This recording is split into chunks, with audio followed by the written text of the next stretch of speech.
tunda-menunda biasa, dalam perdata juga tunda-menunda biasa. Makin lama makin bagus sebenarnya buat proses hukum yang baik dan benar. Tapi kemudian kan masa hukuman dari si terdakwa ini kan lebih panjang ya, karena dia sudah menjalani hukuman ya, walaupun ditahan ya, tapi ada proses. Tapi karena si Faris RM sebagai terdakwa ini memang mengakui bersalah juga menggunakan narkotika, dia dalam posisi mematuhi apapun proses hukum yang berlangsung, termasuk apapun putusan yang akan diputus oleh majelis.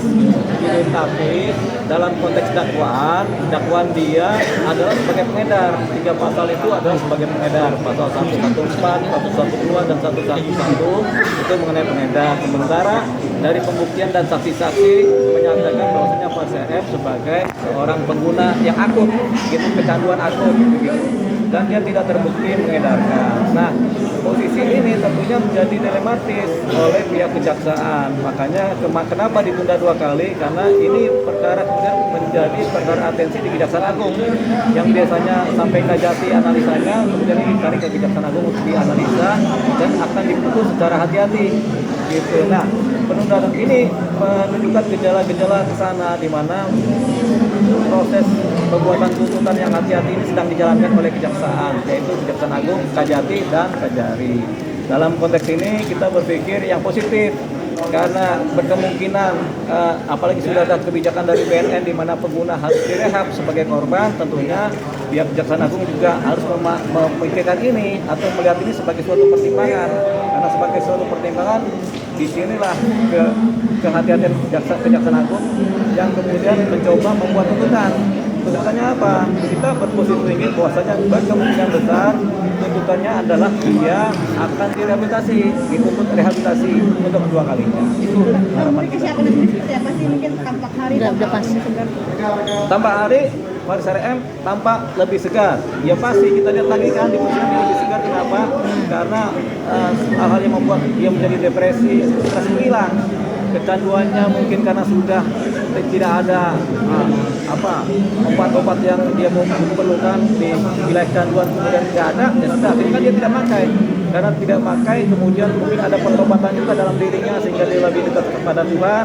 Itu mulai nilai-nilai yang menyebabkan kecanduan mulai pelan-pelan memudar. Jadi dia menjadi lebih sehat. Apalagi kan ngerokok kan. Kemudian mungkin treatment atau penanganan di wilayah penahanan juga bagus sehingga dia nampaknya lebih sehat. Intinya orang sehat itu biasanya tidak depresi, tidak stres. Jadi tampaknya dia tidak depresi dan tidak stres sehingga segar sekarang. Bang, penundaan ini tuh menjadi sebuah keuntungan atau malah kerugian ya sih?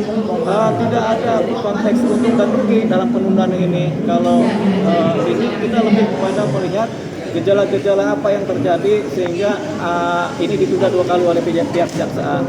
Tapi oleh pihak kejaksaan kan ini mereka menunda karena kehati-hatian dalam memutuskan tuntutan seperti apa yang akan dibuat oleh mereka.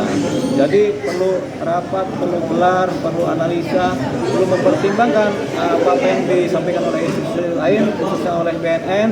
Perlu mempertimbangkan juga apa-apa yang kemudian berkembang di masyarakat dan yang menjadi perhatian masyarakat. Ada kekecewaan nggak dari Om Faris soal penundaan lagi? Kan dia tidak kecewa, dia baik-baik saja. Nah ini nggak teman sama istrinya?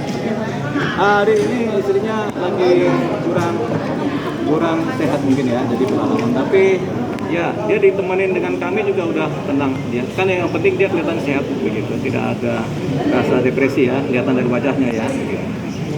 Harapannya Bang mungkin? Harapan saya? Harapan?